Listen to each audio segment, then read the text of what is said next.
नमस्कार स्टूडेंट्स, अपना ancient history चल रहा है। इससे प्रीवियस जो क्लास थी उसमें मैंने आपको पुष्यभूति वर्धन वंश स्टार्ट करवा दिया था, जिसमें हमने प्रभाकर वर्धन, उसके दो पुत्र राज्यवर्धन, हर्षवर्धन, उसकी पुत्री राजश्री के बारे में मैंने आपको पढ़ाया था कि कैसे राजश्री के जो पति की ग्रहवर्मन की हत्या देवगुप्त ने कर दी थी, मालवा के शासक ने। हाँ जी, कैसे राज्यवर्धन की हत्या शशांक ने कर दी थी, देवगुप्त के फ्रेंड ने। कैसे हर्षवर्धन शासन पे आता है, कैसे अपनी सिस्टर के जो बहन के जो साम्राज्य था, उसका जो राज्य था उसके ऊपर इसका अधिकार होता है। कैसे इसने अपनी राजधानी थानेसर से शिफ्ट कर देता है, कहाँ पर, कन्नौज में। इसके बारे में हमने जाना था। आज हम जो पढ़ेंगे कि ये जो हर्षवर्धन का पीरियड हम पढ़ते हैं इतिहास में, ये शासक कैसे बने हमने जान लिया, क्या क्या काम किए इन्होंने हमने जान लिया। अब ये शासन बने, इनका पीरियड इतना चला लंबा, इस समय पे इन्होंने, इनकी प्रशासनिक व्यवस्था कैसी थी, इनकी आर्थिक व्यवस्था कैसी थी, इनकी राजनीतिक व्यवस्था कैसी थी, ये हमने अभी जानना है। तो ये आपका पार्ट 2 है। इसके पहले एक वीडियो आपको पार्ट 1 मिल चुका है, वो जरूर देखिएगा। हाँ जी, हर्षवर्धन की प्रशासनिक स्थिति, आर्थिक स्थिति, सामाजिक स्थिति, साहित्य और धार्मिक स्थिति के बारे में हमने इस लेक्चर में जानना है। आइए शुरू करते हैं। हाँ जी, हर्ष का शासन प्रबंध चलाने के लिए, ठीक है जी, एक राजा, खुद राजा हर्ष, उसका मंत्री परिषद, उसमें आपका प्रधानमंत्री, महासंधि विग्राहक, महाबलाधिकृत, सैनिक प्रबंध कैसा था, कैसे गांव हुआ करते, प्रांत कैसे थे, लोकल गवर्नमेंट कैसी थी, ये सब हमने यहाँ पे जानना है। शुरू करते हैं। कहते हर्षकालीन प्रशासनिक स्थिति, हर्षकालीन प्रशासन की जानकारी बाणभट्ट द्वारा रचित हर्षचरित पुस्तक किसकी है भाई? बाणभट्ट की। और बाणभट्ट दरबारी किसका? हर्षवर्धन का। क्वेश्चन ऐसे ही आते हैं, ठीक है जी। कहते हैं एवं चीनी यात्री ह्योंग सांग के वृत्तांत से प्राप्त होती है। मान लिया जी, हर्ष ने एक विशाल साम्राज्य स्थापित किया था जिसकी सीमाएं उत्तर में हिमाच्छादित, हिमा यानी कि हिमालय के नीचे से, ठीक है जी, पर्वतों से लेकर दक्षिण में नर्मदा नदी के तट तक। याद आया नर्मदा नदी का? चालुक्य वंश का पुलकेशन सेकंड ने हर्षवर्धन को नर्मदा रिवर के किनारे हराया था। और ये नर्मदा रिवर एक बाउंड्री का काम करती थी कि ऊपर का जो है साम्राज्य किसका? हर्षवर्धन का, नीचे चालुक्य का। तो आपने इस बात को ध्यान में रखना है। आगे देखते हैं। पूर्व में गंजाम से लेकर पश्चिम में वल्लभी तक। वल्लभी में कौन? ध्रुव सेन सेकंड। याद आया? जिसके साथ इसने अपनी पुत्री की शादी करवा दी थी। प्रीवियस वीडियो जरूर देखना। हर्षवर्धन की शासन प्रणाली का स्वरूप कैसा था? राजतंत्रात्मक, मतलब राजा का ही आधिपत्य था। वह महाराज, अधिराज, परम भट्टारक, परमेश्वर, चक्रवर्ती जैसी उपाधियों को धारित करता था, जो राजा की देवीय उत्पत्ति में विश्वास को प्रकट करता है। मतलब ये इन्होंने क्या है, उपाधियां धारण की। और इन्होंने क्या बोला कि हमें देवताओं ने, भगवान ने भेजा है, देवीय उत्पत्ति है उनकी, भगवान ने भेजा है प्रजा की सेवा करने के लिए। तो इन्होंने ऐसी उपाधियां धारण की हुई थी। ह्योंग सांग के अनुसार हर्ष ने अपने संपूर्ण दिन को 3 भागों में बांटा हुआ था। पूरे डे को इसने 3 भागों में डिवाइड किया हुआ था। एक भाग में वह प्रशासनिक कार्यों को करता था तथा शेष 2 भागों में धार्मिक कार्य किया करता था। समझ में आ रहा है जी? बहुत इजी है। आगे बढ़ते हैं। कहते हर्षवर्धन का साम्राज्य सामंती संगठन पर आधारित था। सामंती व्यवस्था शुरू किसने की थी? सातवाहन शासकों ने, ठीक है जी। और गुप्तों के टाइम पे भी चलती रही और हर्षवर्धन के टाइम पे भी चलती थी। सामंती व्यवस्था क्या होती है? एक सामंत नियुक्त किया जाता है राजा के द्वारा, उसको एक एरिया डिसाइड करके दीजिए, तेरा एरिया है और यहाँ का लगान तो नहीं इकट्ठा करना है और जरूरत पड़ने पे मेरे को सैनिक प्रबंध तू करके देगा, ठीक है जी। और वहां से कर इकट्ठा करना, सारा काम। कहते हैं जिसमें सम्राट के अधीन महासामंत, वह महाराज कहे जाते थे। सामंतों को क्या बोलते थे? महासामंत वह महाराज कहा जाता था। विदित है कि कादम्बरी एवं हर्षचरित में सामंत, महासामंत, प्रधान सामंत, आपत सामंत आदि के रूप में विभिन्न सामंतों के नाम मिलते हैं। कादम्बरी और हर्षचरित्र पुस्तक किसकी है जी? बाण भट्ट की। उसने क्या लिखा है सामंतों के बारे में कि ऐसे सामंत होते थे, महासामंत, प्रधान सामंत, आपत सामंत हुआ करते थे। सम्राट की सहायता के लिए एक मंत्री परिषद, एक मंत्रियों का समूह इसके पास होता था जो अलग अलग काम करता था। मंत्री को सचिव या आमत्य कहते थे। मंत्री बोलते ना आपा, ये क्या कहते थे? आमत्य। ठीक है जी, इस चीज को याद रखना, सचिव बोलते थे। हर्ष के शासन काल में भंडी नामक प्रधान सचिव का उल्लेख मिलता है। क्या जी? भंडी। इस चीज को याद रखना। आगे देखते हैं, कहते ह्योंग सांग के यात्रा वृत्तांत से पता चलता है कि इस दौरान मंत्रियों और केंद्रीय कर्मचारियों को नगद वेतन के स्थान पे मुख्यतः भूमि खंड प्रदान किया जाता था। अभी मैंने बताया इनको नगद वेतन की जगह पे क्या मिलता है? एक भूमि का खंड मिल जाता है, एक टुकड़ा भूमि का दे देते थे। ऐसा हर्ष ने पदाधिकारियों को शासन पत्र सनद के द्वारा जमीन देने की प्रथा चलाई। एक जो आप कहते हैं ना लिखती रूप में सनद बोलते हैं जिसको, शासन पत्र लिख के दे दिया हर्ष ने, भाई ये ऐसे करके ये है नाम इसका, ये है और इसको ये मैं जमीन देता हूँ। ठीक है जी, वेतन के रूप में। भूमि अनुदान प्रथा की पुष्टि इस काल में आई सिक्कों की कमी से भी होती है। अरे भाई सिक्कों की कमी, ये लाइन काट दो। भूमि अनुदान, दान में देना। भूमि जो दान में देने की प्रथा किसने चालू की थी? सबसे पहले बताओ, सातवाहन शासकों ने। और उन्होंने ब्राह्मणों को भूमि दान देना शुरू किया था और सबसे ज्यादा भूमि दान उन्होंने बौद्ध भिक्षुओं को दिया था। आगे बढ़ते हैं,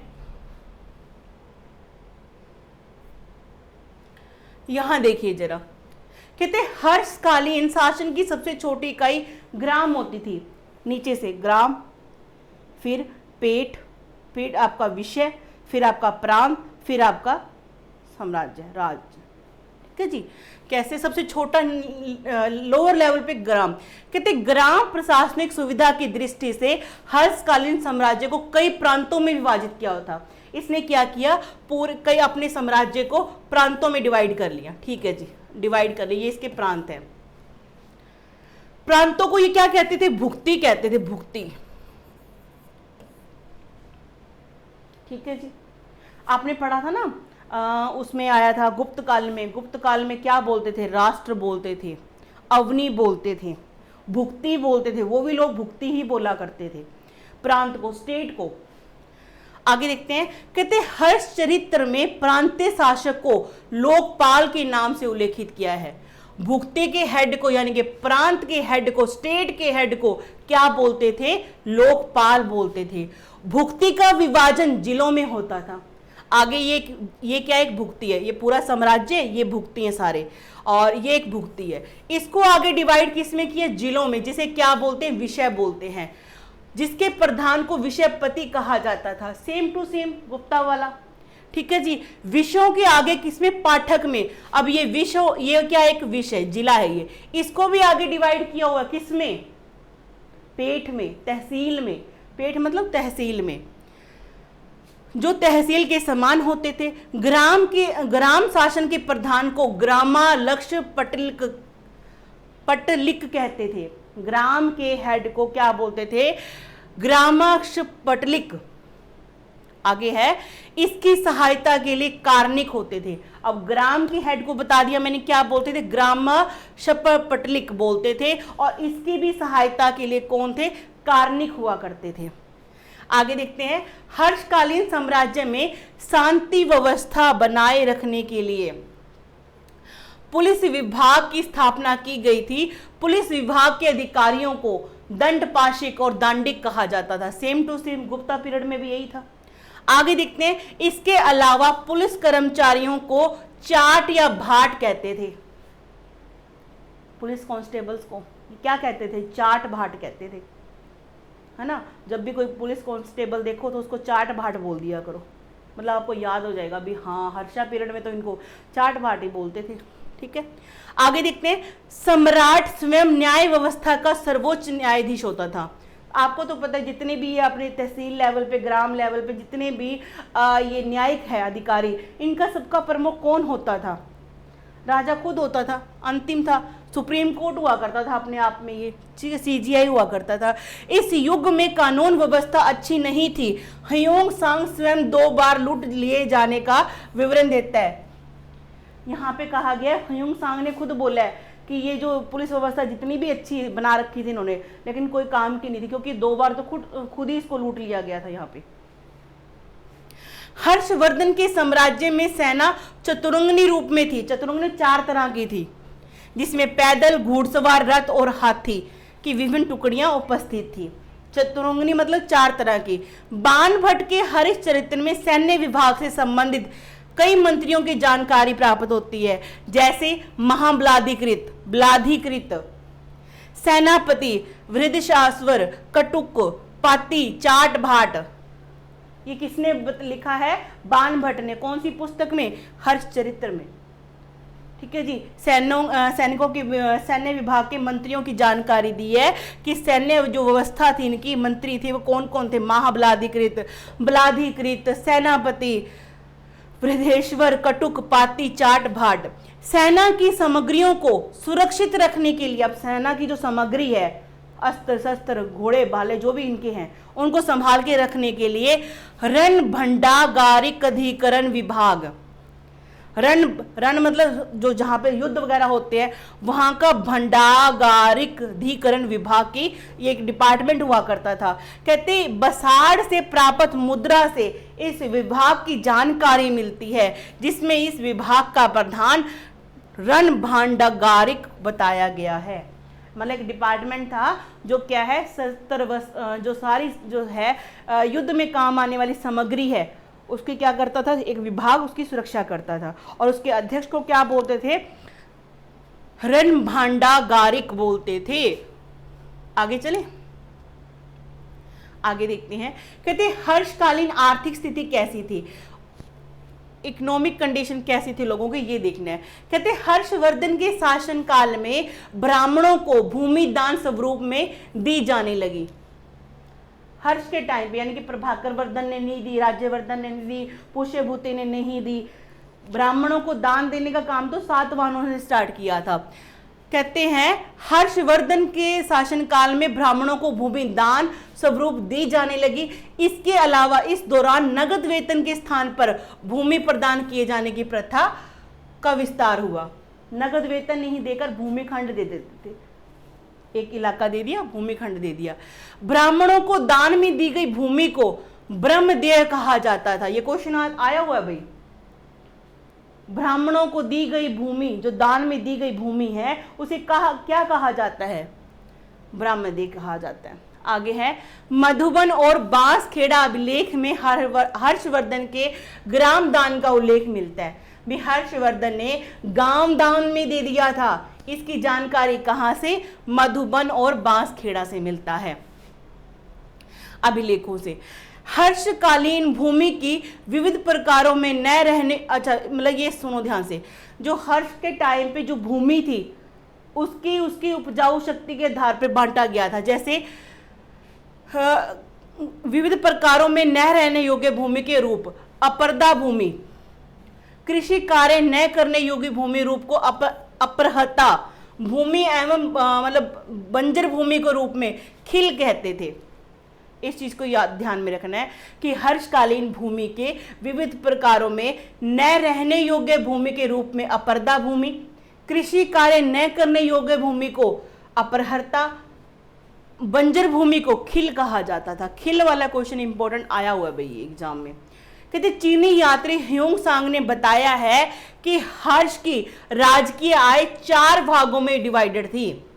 मतलब जो इसकी स्टेट की इनकम थी इसने 4 भागों में डिवाइड कर रखी थी, जिसमें एक भाग राजा के व्यय के लिए वह बाकी दूसरे भाग धार्मिक कार्यों के लिए खर्च करता था, ये रखता था। ठीक है जी।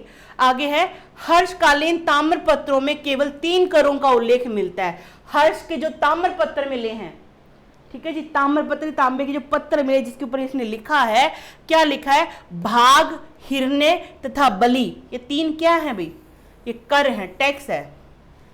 सुनो ध्यान से, भाग भूमि कर को कहते हैं। भाग किसको कहते हैं, भूमि कर को, टैक्स के रूप में जो भूमि से जो कर लेता था, जो राज्य की आय का मुख्य साधन था। कृषकों से उनकी भूमि का 1/6 हिस्सा लिया जाता था। इस काल में राज्य की सबसे अधिक आय भूमि से होती थी। इस काल में, हर्षवर्धन के काल में जो राज्य की इनकम है ना, वो किससे होती थी, कृषि से। ठीक है जी। कर कौन कौन से हैं, भाग, हिरण्य, बलि। भाग, हिरण्य, बलि, भाग भूमि कर था, 1/6 जो उपज का 1/6 हिस्सा लिया जाता था। आगे बढ़ते हैं, हिरण्य कर को नगद वसूल किया जाता था। ठीक है जी। भाग तो पता है उपज, जितनी आपकी उपज हुई है उसमें से 1/6 हिस्सा आपको देना है, किसको, राजा को देना है। और हिरण्य कर क्या था, नगद रूप, नगद। ये जो कर था ना, व्यापारियों को देना होता था। इस कर को व्यापारी वर्ग पर लगाया जाता था। बलि कर के विषय में विशेष जानकारी उपलब्ध नहीं है। संभवतः यह एक प्रकार का धार्मिक कर था, कह सकते हैं। भाग पता लग गया, किसान देंगे अपनी उपज का 1/6 हिस्सा। ठीक है जी। और जो अपना हिरण्य है, हिरण्य क्या है, व्यापारी लोग देंगे नगद के रूप में। अब जो बलि है, ये इसकी पूरी जानकारी तो नहीं है, कहा जाता है, लेकिन ऐसा अनुमान लगाया जाता है कि ये कोई ना कोई धार्मिक कर होगा। आगे बढ़ते हैं। इसके अलावा तुल्य में नामक कर की भी चर्चा मिलती है, जो तोल अथवा माप के अनुरूप वस्तुओं पे लगाया जाता था। ठीक है जी। हर्षकालीन पदाधिकारियों के अंतर्गत शौलिक, तारिक और हटमती आदि का उल्लेख मिलता है, जो बाजार व्यवस्था से संबंधित था। बाजार में इसके अधिकारी होते थे, कौन कौन से, शौलिक, तारिक और हटमती। शौलिक का संबंध चुंगी वसूलने से। शौलिक क्या करता था, चुंगी वसूलता था। ठीक है जी। अगला है तारिक। तारिक का संबंध नदी के किनारे कर वसूलने से था। हटमती का संबंध किससे था, बाजार में खरीद बिक्री के ऊपर। तारिक का समझ आ गया, नदी के किनारे आने जाने के जो टैक्स लगता था। चुंगी कर आपको बता ही दिया, किसका, शौलिक का काम था ये। और हटमती का जो बाजार में चीजें खरीदी और बेची जाती हैं उसके ऊपर लगने वाला टैक्स इकट्ठा करना। ये पदाधिकारी थे बाजार में, ये टैक्स इकट्ठा करने वाले कह सकते हो आप इनको। आगे बढ़े, यहां देखिए, कहते हैं हर्षकालीन सामाजिक स्थिति देखते हैं। कहते हैं हर्षकालीन समाज वर्ण व्यवस्था पे आधारित था।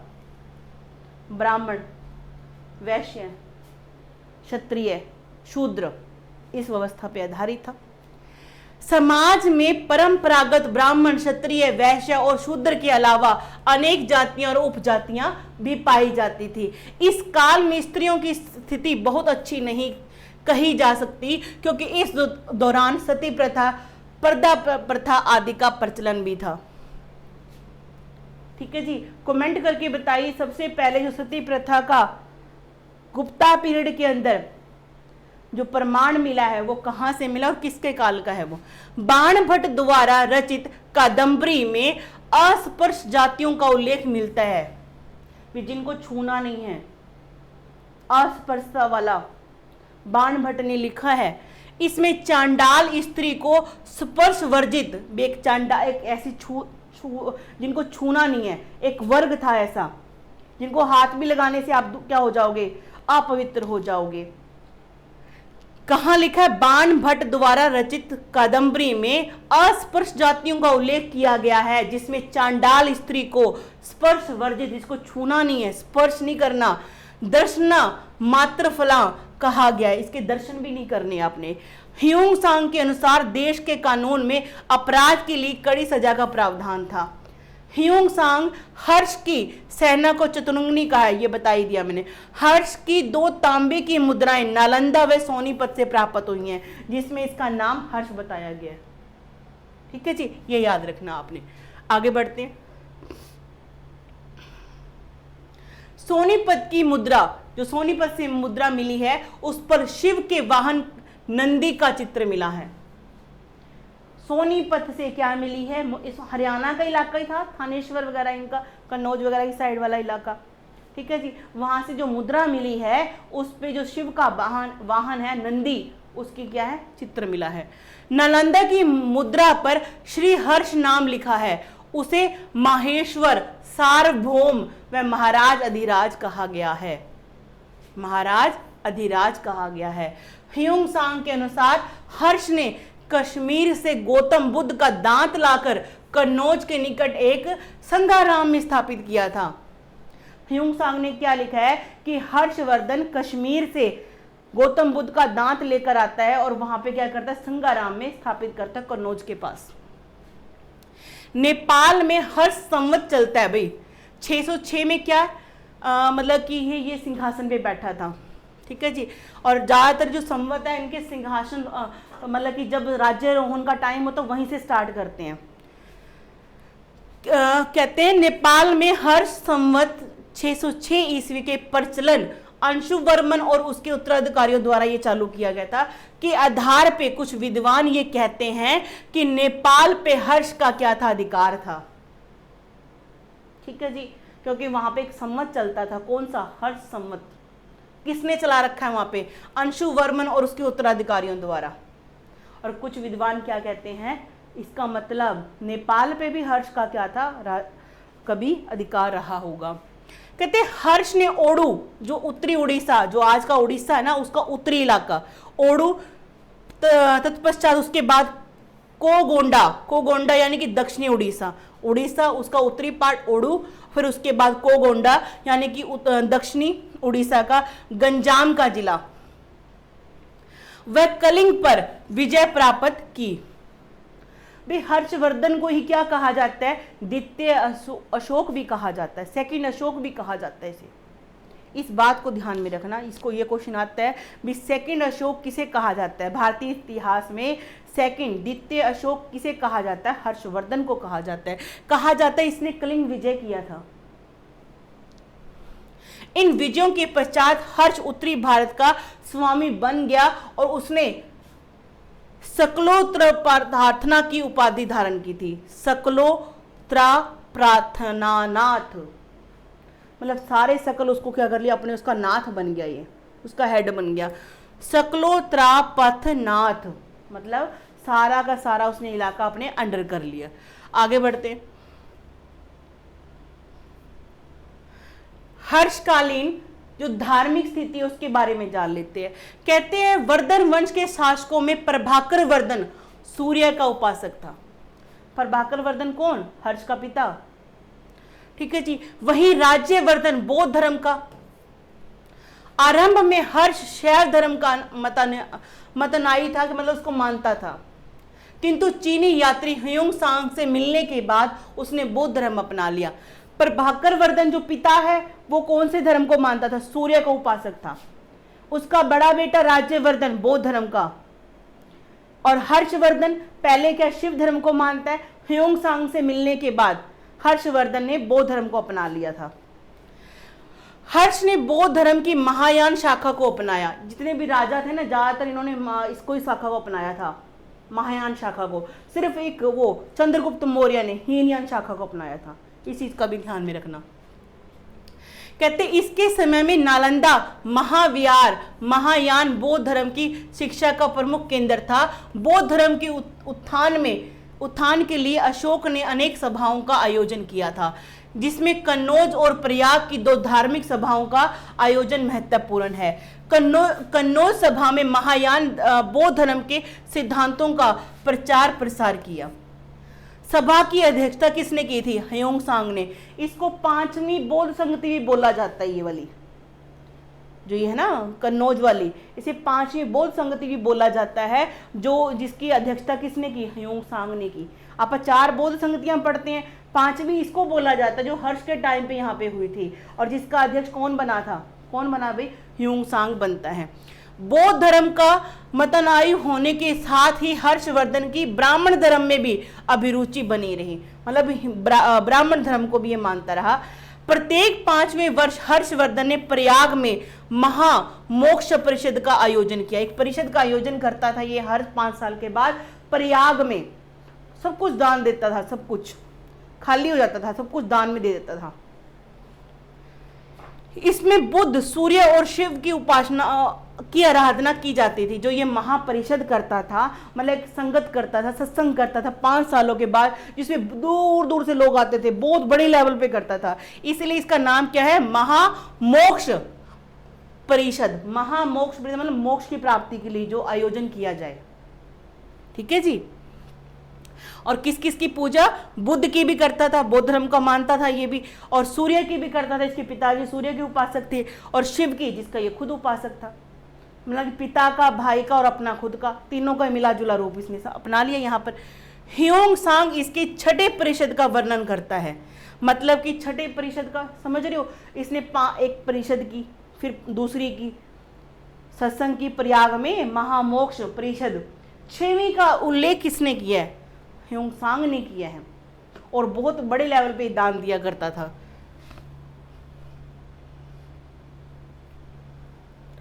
आगे देखते हैं हर्षकालीन साहित्य के बारे में।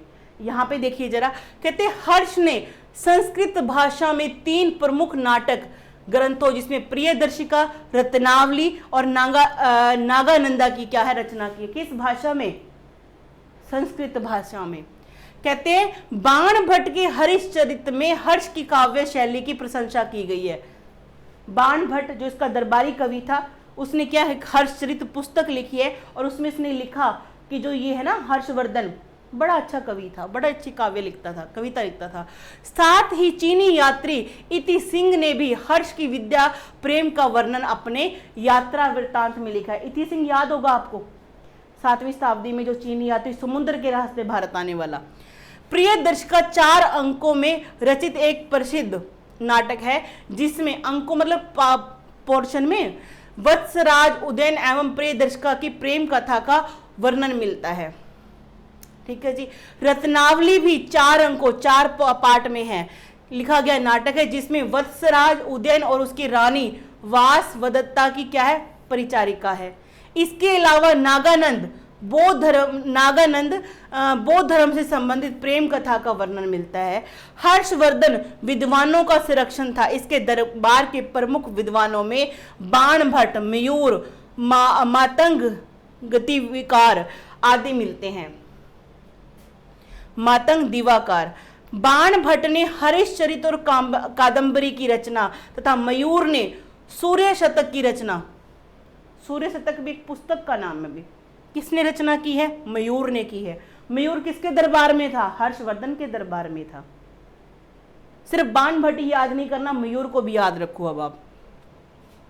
और इसमें क्या है? सूर्य शतक में नामक एक 100 श्लोकों का एक संग्रह है, जिसकी रचना उसने की है। बाण भट्ट हर्षवर्धन के क्या थे? दरबारी कवि थे। ये मैंने आपको बता ही दिया। प्रियदर्शिका, रत्नावली और नागानंद किसकी रचनाएं हैं? हर्षवर्धन की। कौन सी भाषा में है?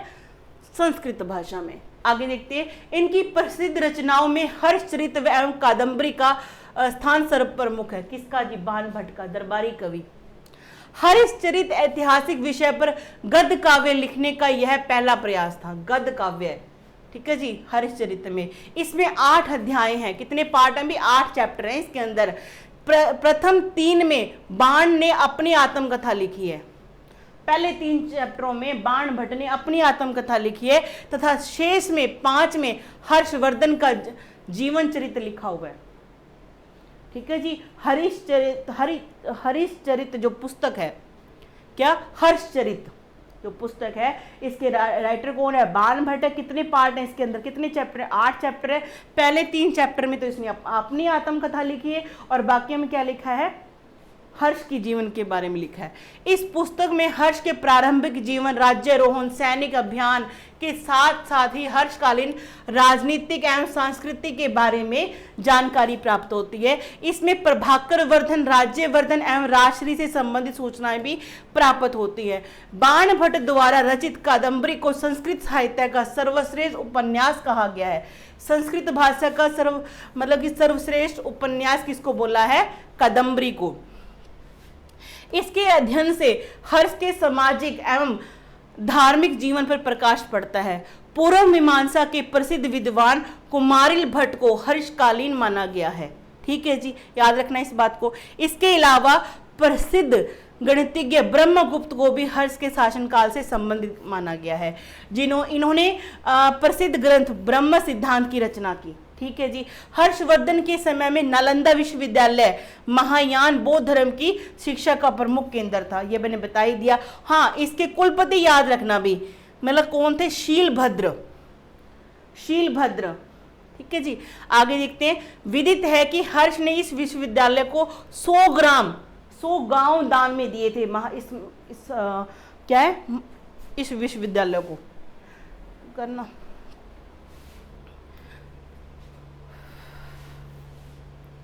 ह्यूंग सांग का विवरण ये देख लेते हैं। अभी ह्यूंग सांग इसके दरबार में आया था, इसके टाइम पे क्या विवरण इसने लिखा उसके बारे में बताता है, क्या है वो देख लेते हैं। हर्ष के शासनकाल का महत्व चीनी यात्री ह्यूंग सांग के भ्रमण से लेकर है। वह चीन से क्या है, कब 629 ईस्वी में चला और अनेक स्थानों पर भ्रमण करते हुए भारत पहुंचा। इसने नालंदा महाविद्यालय में अनेक वर्षों तक अध्ययन किया। आचार्य शीलभद्र हर्ष के समय नालंदा विश्वविद्यालय का कुलपति था। क्वेश्चन पूछेंगे आपसे ये कि हर्ष के टाइम पे नालंदा विश्वविद्यालय का कुलपति कौन था, हेड कौन था उसमें पे, तो आप क्या बताओगे? शीलभद्र। ह्यूंग सांग के प्रभाव में आकर हर्ष बौद्ध धर्म का महान समर्थक हो जाता है। उक्त चीनी विवरण से ज्ञात होता है कि उस समय पाटलिपुत्र वैशाली पतन की अवस्था में थे। ठीक है जी। गुप्तों की, मौर्यों की कभी राजधानी रह के ये आए हैं और आज ये पतन की ओर हैं। ह्यूंग सांग ने शूद्रों को कृषक कहा है, ये भी नोट कर लेना। अब ह्यूंग सांग इसके टाइम पे आया था, इसने क्या कहा? कृषक बोला है। कृषक खेती वाले किसान लोग नहीं, कृषक मतलब उसकी अपनी भाषा में उसने कृषक बोला है। किसको? शूद्रों को। इस यात्री ने मेहतर, चंडाल आदि अछूतों का वर्णन भी किया है। वे गांव के बाहर बसते थे और लहसुन प्याज खाते थे। गांव से बाहर उनकी रिहाइश हुआ करती थी। ठीक है जी। और क्या खाते थे? लहसुन और प्याज खाते थे। आगे देखते हैं। चीनी यात्री ह्यूंग सांग के भारत भ्रमण करने का मुख्य उद्देश्य यह था कि वह बौद्ध धर्म के पवित्र स्थानों को देख सके और पवित्र बौद्ध ग्रंथों का उनकी मूल भाषा में अध्ययन कर सके। किस मकसद से आया था ह्यूंग सांग? बौद्ध धर्म के लिए, बौद्ध धर्म की शिक्षा ग्रहण करने के लिए आया था। ठीक है जी। कहते हैं ह्यूंग सांग सबसे पहले भारतीय राज्य कपिशा पहुंचा था और लगभग 15 वर्षों तक भारत में रहा। इसे यात्रियों का राजकुमार कहा जाता है। किसे? ह्यूंग सांग को। किसे? ह्यूंग सांग को यात्रियों का राजकुमार। ये था मतलब जैसे गोबी जो अपना डेजर्ट है वो पार करता हुआ उत्तरी भारत के कपिशा नगर की तरफ से आया था ये। ठीक है जी। आगे देखते हैं। इसने अपनी यात्रा का मतलब जो पुस्तक लिखी थी वो सीयू की नामक पुस्तक में संकलित किया, जिसमें निम्नलिखित बातों का वर्णन किया गया है। इस वृत्तांत में हर्ष की राजधानी कन्नौज का वर्णन मिलता है। कन्नौज की जो राजधानी थी किसने शिफ्ट की थी भाई? हर्षवर्धन ने, थानेसर से कहां पे? कन्नौज में। इसके अनुसार यहाँ के लोग सभ्य, समृद्ध, नैतिक दृष्टि से अच्छे होते थे। हर्ष का शासन क्या था? उदार था। ह्यूंग सांग कहता है कि हर्ष के काल में सामाजिक नैतिकता और सदाचार के खिलाफ आचरण करने वालों को कठोर दंड दिया जाता था। आवागमन के मार्ग पूर्ण रूप से सुरक्षित नहीं थे। आवागमन में यात्रियों के लिए। ठीक है जी। ह्यूंग सांग स्वयं कई बार चोर डाकुओं के चंगुल में फंस चुका था। ह्यूंग सांग के विषय के अनुसार विधवा विवाह की प्रथा मौजूद नहीं थी, किंतु सती प्रथा प्रचलित थी। लोग मांसाहारी और शाकाहारी दोनों प्रकार के भोजन करते थे। अनेक धर्मों और संप्रदाय प्रचलित थे। लोग शिव, सूर्य, विष्णु, दुर्गा आदि देवी देवताओं की पूजा करते थे। ह्यूंग सांग ने नालंदा विश्वविद्यालय में रहकर शिक्षा ग्रहण की थी और कुलपति कौन था? शीलभद्र था। इसके विवरण में कुमार गुप्त, बुद्ध गुप्त, शिलादित्य यानी कि हर्ष का ही नाम दूसरा नाम क्या है? शिलादित्य। हर्ष का ही दूसरा नाम क्या है? शिलादित्य है और इसे द्वितीय अशोक भी बोला जाता है। वह कुमार गुप्त को नालंदा विहार का संस्थापक मानता था। कुमार गुप्त ने क्या है? नालंदा इसकी स्थापना की थी। नालंदा विहार की स्थापना किसने की थी? कुमार गुप्त, गुप्त वंश का जो शासक था। ठीक है जी। थोड़ा यहां देख लेते हैं। कहते हैं ह्यूंग सांग कब आया था जी? 636 से लेके 45 तक वो यहां रहा था। हर्षवर्धन के समय में भारत आया और क्या भास्कर वर्मन तथा हर्षवर्धन की राजसभा में रहा। भास्कर वर्मन के और इसकी राजसभा में रहा। फायन कब आया था? 399 से 414 ईस्वी, चंद्रगुप्त सेकंड के समय पे। इस चीज को आपने ध्यान में रखना है। ठीक है जी। चीन से भारत आने वाला पहला बौद्ध भिक्षु था, पहले नंबर पे ये था। और इतिसंघ आपको बताया था मैंने, ध्रुव सेन। ठीक है जी। ध्रुव सेन सेकंड जो था मैत्रक वंश का, वल्लवी में। ठीक है जी। तो ये छोटे छोटे साम्राज्य थे उस टाइम पे। हर्ष का समकालीन था ध्रुव सेन, तभी उसके टाइम पे ये आया था। ऐसा भी बोल सकते हैं ये भी आया था, अभी हर्ष का टाइम पीरियड था, लेकिन हाँ आपको ध्रुव सेन भी सेकंड मिलेगा आपको, मैत्रक वंश का। समुद्री मार्ग से भारत आया था ये। ठीक है जी। इन बातों को ध्यान में रखना है। आगे देखते हैं। और यात्रियों का राजकुमार किसे बोलते हैं? ह्यूंग सांग को बोलते हैं। यात्रियों का राजकुमार बोलते हैं ह्यूंग सांग को। आगे बढ़ते हैं। हर्ष के बाद क्या हुआ भाई? हर्ष के बाद देखते हैं, इतना बड़ा साम्राज्य संभाला, इतना दानवीर था, इतना धर्म कर्म करने वाला व्यक्ति। जब उसके बाद की स्थिति को देखते हैं क्या होता है। कहते हैं हर्ष की मृत्यु के पश्चात कई वर्षों तक कन्नौज का इतिहास अंधकार में रहा। इस अंध युग के पश्चात कन्नौज के सिंहासन पर यशोवर्मन का इसका उल्लेख मिलता है भाई। यशोवर्मन नामक शासक की चर्चा मिलती है। संभवतः इसने 700 से लेकर 740 ईस्वी तक कन्नौज पे शासन किया, 40 वर्षों तक, 40 सालों तक। यशोवर्मन के शासनकाल की सूचना उसके दरबारी कवि वाक्यपति गौड़वाहन नामक प्राकृत भाषा में रचित काव्य से मिलता है। यशोवर्मन का एक दरबारी था, क्या नाम था उसका? वाक्पति। उसकी पुस्तक कौन सी? गौड़वाहो, प्राकृत भाषा में है। उसमें इसने उल्लेख किया है कि हर्षवर्धन की जो पीरियड के बाद यशोवर्मन कन्नौज का शासक मतलब उसका अधिकार होता है। आगे देखते हैं। यशोवर्मन ने 731 ईस्वी में बुद्ध सेन नामक मंत्री को चीनी शासक के दरबार में भेजा था। ठीक है जी। कलहन की राजतरंगिणी में कश्मीर के शासक ललितादित्य मुक्तिपीड़ और कन्नौज नरेश यशोवर्मन के मध्य हुए युद्ध का वर्णन मिलता है। जो राजतरंगिणी पुस्तक है ना, कलहन ने जिसने लिखी, उसमें कश्मीर के बारे में चर्चा है, कश्मीर राज्य के बारे में।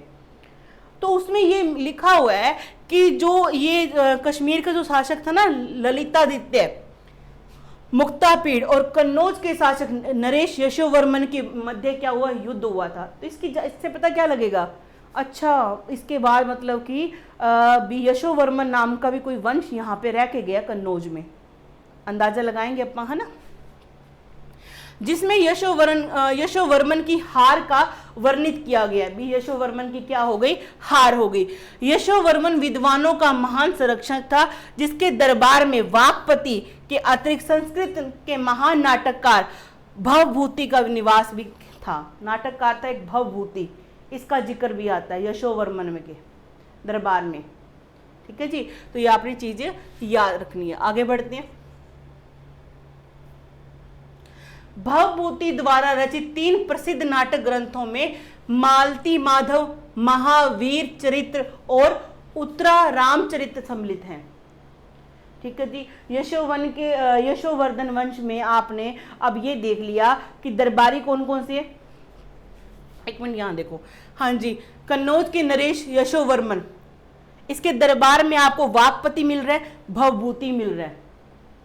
और राज तरंगिणी की जो पुस्तक है कलहन के द्वारा जो लिखी है उसमें आपको डिटेल मिल रही है कि इस तरह से जो कश्मीर के शासक से कन्नौज के शासक का युद्ध हुआ था, और दोनों शासक कौन कौन से थे, ललितादित्य और कन्नौज का शासक नरेश यशोवर्मन था। इस चीज को आपने ध्यान में रखना है। आगे बढ़ते हैं। कहते मालती माधव में मालती और माधव की प्रेम कथा का वर्णन मिलता है। महावीर चरित्र में राम के विवाह से राज्याभिषेक तक की कथा का वर्णन मिलता है। ठीक है जी, राम जी के विवाह से, ठीक है जी, और राज्याभिषेक तक का क्या मिलता है इसमें चर्चा है। इसके अलावा उत्तर रामचरित्र में रामायण के उत्तराखंड की क्या है कथा का वर्णन मिलता है। ये आपने ध्यान में रखना है। आज के लिए बस इतना ही, मिलते हैं नेक्स्ट क्लास में।